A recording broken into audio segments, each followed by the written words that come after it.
This is our confirmation video for the sixth petition of the Lord's Prayer, lead us not into temptation. In a more modern translation, it's oftentimes translated, save us from the time of trial. Now, if you look at those two phrases, lead us not into temptation and save us from the time of trial, it almost sounds like we're talking about two different things, but we're really not. In both occasions, we're asking God to protect us from testing, trying, and handling those things that would lead us away from God's goal for our lives, namely, to share the likeness of Christ. And in fact, what I've just done is given you a little bit of a definition of the word temptation. It comes from a Latin verb, temptatio, meaning to try, to test, to handle. Now, trying, testing, and handling on their own are not bad things or things we should not engage in. But when we try, test, and handle things that are not of God, and another way we can talk about not of God is unholy, then we start to get at what temptation is. Remember what I've told you before, God's goal for your life is to share the likeness of Jesus. And so when we're headed in that direction, then we find ourselves ordered according to God's purposes. But when we see things over here, and over here, and are walking towards the cross and then say, you know what, I think I'm actually going to try over here. You know what, I actually might test that. I'd be interested in that. Oh, I'd really like to handle that. And then our desires end up engaging in a kind of behavior. So temptation is trying, testing, and handling things that are not of God. Now, right from the beginning, I want to quote something from the book of James. Whatever else we say in this, take this lesson with you. God does not tempt us. We might even just put this at the end, ever. God does not tempt us, ever. Now, because if you look at this, you might say to yourself, well, I think what it's saying is, God, don't lead us into temptation, or God, don't lead us to a place that we should not go. But God does not do that. Remember, God's goal is that you share the likeness of Jesus, and God has no purpose other than getting you there. So God's not interested in having you go this way, and this way, because it doesn't serve God's own ends and purpose. So whatever else we say, God does not lead you into temptation. So what you're praying for is if God doesn't, then who does? And this is one of the ways that Luther will explain the petition, and one of the ways we can explain it in the church. If God's not the one leading us to try, test, and handle things, who is? Now, if you remember last week when we talked in our class about sin, we talked about the story of Adam and Eve and the serpent. And the serpent in that story gets connected to the devil in Christian tradition. And so there's this idea that even though God is seeking to lead us towards the likeness of Jesus, there are forces that would seek to undo that. There are forces that would seek to unturn us, or forces that would seek to turn us away from God. Now, the Bible speaks about the devil very clearly, but in our own age, sometimes people prefer just to think about evil not personified as an angel or an evil creature. I'm not going to tell you how to think about it, but I do want to say there are forces that will seek to keep you from following God's way, and that I think talking about the devil is a very helpful and realistic way of getting at what's happening. Now, if you remember in the story of Genesis, God created the first people in the Bible for communion. God wanted them to be with Him. And then the serpent comes, and the serpent says, you know what? You could probably be in communion with God, or even be like God, without God. So notice the temptation is very subtle. Temptation does not come and hit you like a sledgehammer. Temptation comes and gives you something you think you're already going to get, but maybe through different means, or offers you what appears to be a good gift. So Adam and Eve aren't stupid. And it wasn't just Eve, and it wasn't just Adam. It was both of them together trying and testing whether they could fulfill God's purposes, but not in the way that God desired. And so this is where, at least in the Bible's perspective, this temptation is where sin enters the world and creates all kinds of trouble. One of the things that the Bible does, especially in the New Testament, after the story of Adam and Eve, is it really asks the question, can human beings even escape from temptation? Is it possible for human beings not to be led away to try, test, and handle the wrong things? And so one of the stories we get in the Gospels is that right after Jesus' baptism, he gets tempted. And Jesus really comes as sort of the new creature, the new Adam, the new Eve, kind of the creature altogether, Jesus comes to be faithful in the way that they were not. So Jesus is to be the faithful human partner that God desired from the beginning. And so when Jesus goes out into the wilderness, imagine, if you will, the Garden of Eden has now become a desert. So we all know what happens when the environment is degraded and, the forest becomes a desert or the fertile place becomes the desert. So Jesus now isn't in paradise, he's in a wilderness place, the desert, and the serpent comes to Adam again, this time in Jesus, and he offers Jesus three things. And as he's talking to Jesus, he quotes the Bible, and as he's talking to Jesus, he asks Jesus to do things that Jesus should be able to do. So he's not asking Jesus to do crazy stuff, he's asking Jesus to fulfill his purpose, but in a way that God has not commanded. And so one of the things I want to lift up to you is that the story of Jesus being tempted in the wilderness is a sign that we do have a faithful partner and friend who has overcome temptation. This is really important. So Adam and Eve failed when they were tempted. Jesus remains faithful. And when Jesus remains faithful, he begins to open the way for us to pray this petition of the prayer, lead us not into temptation. God, give us a way out of temptation. God, give us wisdom to discern when we are tempted. One of the ways you can think about this is with the biblical image of shepherd and sheep. This is actually a shepherd currently in Afghanistan, and you'll actually notice that he has the sheep marked in a particular way so he can distinguish which sheep belong to him. So you see the sheep marked on the back rump here with some coloring. So that's not a mistake. He did that on purpose to be able to identify which sheep belong to him. And the idea then is Christians are like sheep, or human beings are like sheep, meaning we don't know where to go on our own. If we're on our own, we get lost, and so we seek someone to follow.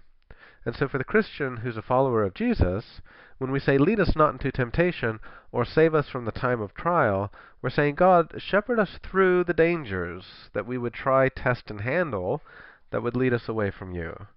And really the alternative isn't to be led by the Good Shepherd, but is to be eaten by the wolf. And so that same serpent who tested Adam and Eve, that same serpent who tested Jesus in the wilderness, becomes the wolf who comes and chews on the sheep and eats them.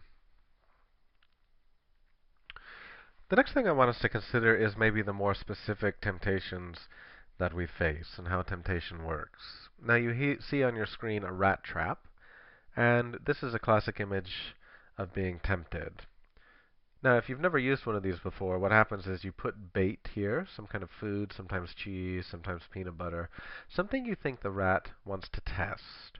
And then, of course, what happens is this piece of metal is hooked over the spring. So this is a trap that's already been set, a trap that's already closed. And then if you eat the bait, this snaps down on you and breaks your neck. So I could show you, but I won't, some pictures of some rats whose heads are here and whose bodies are here because this spring has come down and broken their necks. And the reason I'm showing you this is one way we can understand what's at stake when we're praying, save us from temptation. The thing we want to try, the thing we want to test, the thing we want to handle is a kind of bait. And you don't handle it without suffering for it. So the reason we're asking Jesus to protect us in this prayer is the consequence is dire. So it's bait, and it can end up hurting you, or it can end up killing you. Getting more specific, we can look at what are classically called the 7 deadly sins in the church. And the 7 deadly sins is a way to account for some of the various temptations that we're going to face in our lives and to be specific about them. So I'm not going to spend too long on this, but I think it's helpful for you to see and to begin thinking, how is it that you're tempted? Because I'm going to give you one more image before this is over that'll help you understand how temptation works. Now, the 7 deadly sins, pride, lust, greed, envy, sloth, wrath, and gluttony, give us an idea of things we might want to try, test, and handle that'll lead us away from God. Now, pride is considered the first sin to which we are tempted, and pride is when we say, I don't need God, I'm sufficient on my own, everything I need I have within me because I'm so wonderful. The tradition with the devil, that serpent that we talked about, is that this is the sin that caused the devil to fall. He didn't think that God's plan, especially God's plan for humanity, that they would be elevated, was right, and so he decides to pursue his own ends. Lust, oftentimes this is a sexual temptation. You want to try, test, and handle somebody's body that does not belong to you. And again, when we talked about the Ten Commandments, the difference between lust and love is lust wants to possess or consume rather than to receive as a gift. But one of the ways you may be tempted is with bodies, and it may not just be to try bodies, but also to be lusting with your eyes, to be seeking after things that do not belong to you. Greed speaks most specifically to money or to wealth, also to prestige. And so some of you may be tempted to find security in greed. These temptations aren't real temptations unless they look good to us. So when we think of someone who's greedy or lusty or envious, don't think of ugly people. Think of people who are really trying to live a fulfilling, secure life. Now, envy is interesting because envy is different than greed in that envy means we start hoping that our neighbors don't succeed, or we hope that our neighbor doesn't have good things. So it's one thing to say, I want my neighbor's bike. It's another thing to say, I wish my neighbor didn't have that bike so that I wasn't so upset. And so you can be tempted to wish ill on other people out of a kind of envy and jealousy. Sloth is being tempted to a kind of inaction. God calls you to be active. God calls you to be out in the world doing things, particularly for the sake of the kingdom. And sloth can say, look, nothing's happening. Nothing's happening in your prayer life. Nothing's happening in your life with Christ. Just sit and do nothing. Gluttony is a kind of filling the void in your heart, or filling the hole in your life with food, or constantly consuming. And you can be a glutton of many things. You could be a spiritual glutton, constantly just kind of taking things into yourself, just stuffing yourself full and never listening for God. Or you can be doing it in your body too. Constantly filling your body, trying to suppress a hunger that only God can fill. And then finally, wrath, an unholy anger, an anger that does not produce God's righteousness.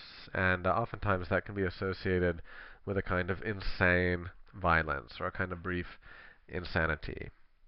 Now, I know I went through that very quickly, but the whole point being temptation will come to you in a specific way. And so for you, you might ask yourself, which one of these signposts points to the direction that you feel called to go? And chances are there's one that really speaks to you. They'll all touch on your life, but one really speaks to you, and that's where you need to be careful. When you say, God, lead me not into temptation or save me from the time of trial, you're really speaking especially about, God, keep me from this place I know I really want to go. The last point I want to make, and this is another way to understand why the prayer is important, and this is to use a medieval image. So here's a castle, right? Because back in those days there were lots of castles, and a castle was a way to be safe.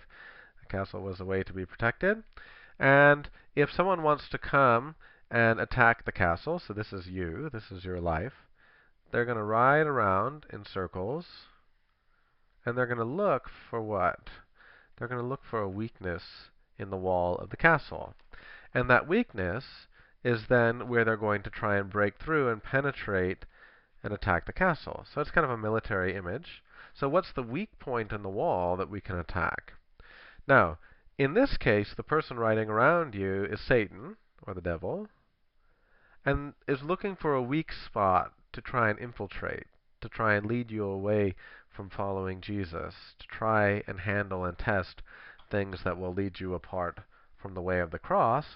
And so when I ask you that question, what sin might be attractive to you, or which direction might be attractive, it's another way to say, where's the wall weak? Where's the wall weak? And that's where temptation will come. And again, it could be lust, it could be greed, it could be envy, it could be pride.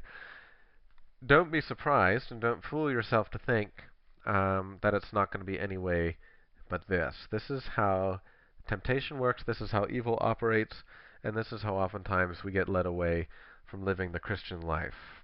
And so this is an important prayer that you're praying. And as Luther himself said, we are praying, O God, that you would watch over us, that you would keep us, that the devil, the world, our sinful self may not deceive us. drawing us into false belief, despair, and other great and shameful sins. Even though we are tempted, may we still win the final victory. And the idea is, even though your wall may be assailed, may God grant us the final victory promised us in Jesus and His cross.